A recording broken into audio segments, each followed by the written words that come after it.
Hello everyone, welcome back to Manassu Kannada vlogs. ಮಾರ್ಗಶಿರ ಮಾಸದ ಶುಕ್ಲ ಪಕ್ಷದ 6ನೆಯ ದಿನದಂದು ಸುಬ್ರಹ್ಮಣ್ಯ ಷಷ್ಠಿಯನ್ನು ನಾವು ಆಚರಣೆಯನ್ನು ಮಾಡಲಾಗುತ್ತದೆ. ಈ ಸುಬ್ರಹ್ಮಣ್ಯ ಷಷ್ಠಿಯ ದಿನವನ್ನು ಶಿವ ಮತ್ತು ಪಾರ್ವತಿಯರ ಹಿರಿಯ ಪುತ್ರನಾದ ಸುಬ್ರಹ್ಮಣ್ಯ ಸ್ವಾಮಿಗೆ ಅಂದರೆ ಕಾರ್ತಿಕೇಯನಿಗೆ ಸಮರ್ಪಿಸಲಾಗಿದೆ. ಸುಬ್ರಹ್ಮಣ್ಯ ಸ್ವಾಮಿಗೆ ಚಂಪಾ ಎನ್ನುವ ಹೂವು ತುಂಬಾ ಪ್ರಿಯವಾಗಿರುವುದರಿಂದ ಈ ಸುಬ್ರಹ್ಮಣ್ಯ ಷಷ್ಠಿಯನ್ನು ಚಂಪಾ ಷಷ್ಠಿ ಅಂತಲೂ ಕೂಡ ಕರೆಯಲಾಗುತ್ತದೆ. ತುಂಬಾ ವಿಶೇಷವಾದ ದಿನ ಅಂತಲೇ ಹೇಳ್ಬೋದು.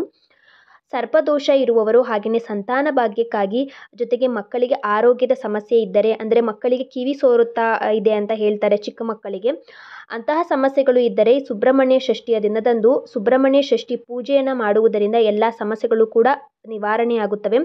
ತುಂಬಾ ಒಂದು ವಿಶೇಷವಾದ ಶಕ್ತಿಯುತವಾದ ದಿನ ಅಂತಲೇ ಹೇಳ್ಬೋದು. ಇನ್ನು ಕಂಕಣ ಭಾಗ್ಯ ಕೂಡಿ ಬರ್ತಾ ಇಲ್ಲ ಅಂತ ಅನ್ನುವವರು, ಹಾಗೆಯೇ ಮಕ್ಕಳಾಗಿಲ್ಲ ಅನ್ನುವವರು, ಜೊತೆಗೆ ಉದ್ಯೋಗದಲ್ಲಿ ವ್ಯಾಪಾರದಲ್ಲಿ ಅಭಿವೃದ್ಧಿ ಆಗ್ತಾ ಇಲ್ಲ ಅಂದರೆ, ತುಂಬಾ ಕಷ್ಟಗಳು ಒಂದರ ಹಿಂದೆ ಒಂದು ಬರ್ತಾ ಇದೆ ಅಂದರೆ ಸರ್ಪದೋಷ ಕೂಡ ಇದ್ರೂ ಇರ್ಬೋದು. ಸರ್ಪದೋಷ ಇದ್ದರೆ ಈ ಥರದೆಲ್ಲ ಸಮಸ್ಯೆಗಳು ಕೂಡ ಹಿಂದಿಂದನೇ ಕಾಣಿಸ್ಕೊಳ್ತಾ ಇರ್ತವೆ.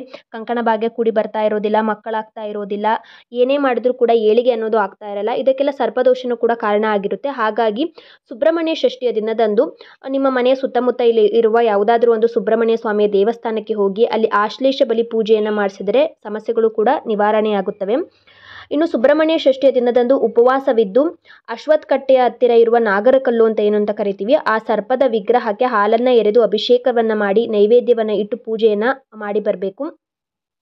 ಹಾಗೆಯೇ ಕುಜದೋಷ ಇರುವವರು ಕೂಡ ಸುಬ್ರಹ್ಮಣ್ಯ ಷಷ್ಠಿಯ ದಿನದಂದು ವಿಶೇಷವಾಗಿ ಪೂಜೆಯನ್ನು ಮಾಡುವುದರಿಂದ ಕುಜದೋಷಗಳು ನಿವಾರಣೆಯಾಗುತ್ತವೆ. ಏಕೆಂದರೆ ಸುಬ್ರಹ್ಮಣ್ಯ ಸ್ವಾಮಿಯು ಕುಜನಿಗೆ ಅಧಿಪತಿ. ಹಾಗಾಗಿ ಇನ್ನು ಈ ಬಾರಿ 2024ರಲ್ಲಿ ಸುಬ್ರಹ್ಮಣ್ಯ ಷಷ್ಠಿಯು ಅಂದರೆ ಚಂಪಾ ಷಷ್ಠಿಯು ಯಾವ ದಿನ ಬಂದಿದೆ ಅಂತ ನೋಡೋದಾದರೆ ನೋಡಿ, ಸುಬ್ರಹ್ಮಣ್ಯ ಷಷ್ಠಿಯ ತಿಥಿಯು ಪ್ರಾರಂಭವಾಗುವಂಥದ್ದು ಡಿಸೆಂಬರ್ 6ನೇ ತಾರೀಕು ಶುಕ್ರವಾರದಂದು ರಾತ್ರಿ 12:07 ಪ್ರಾರಂಭವಾಗುತ್ತದೆ.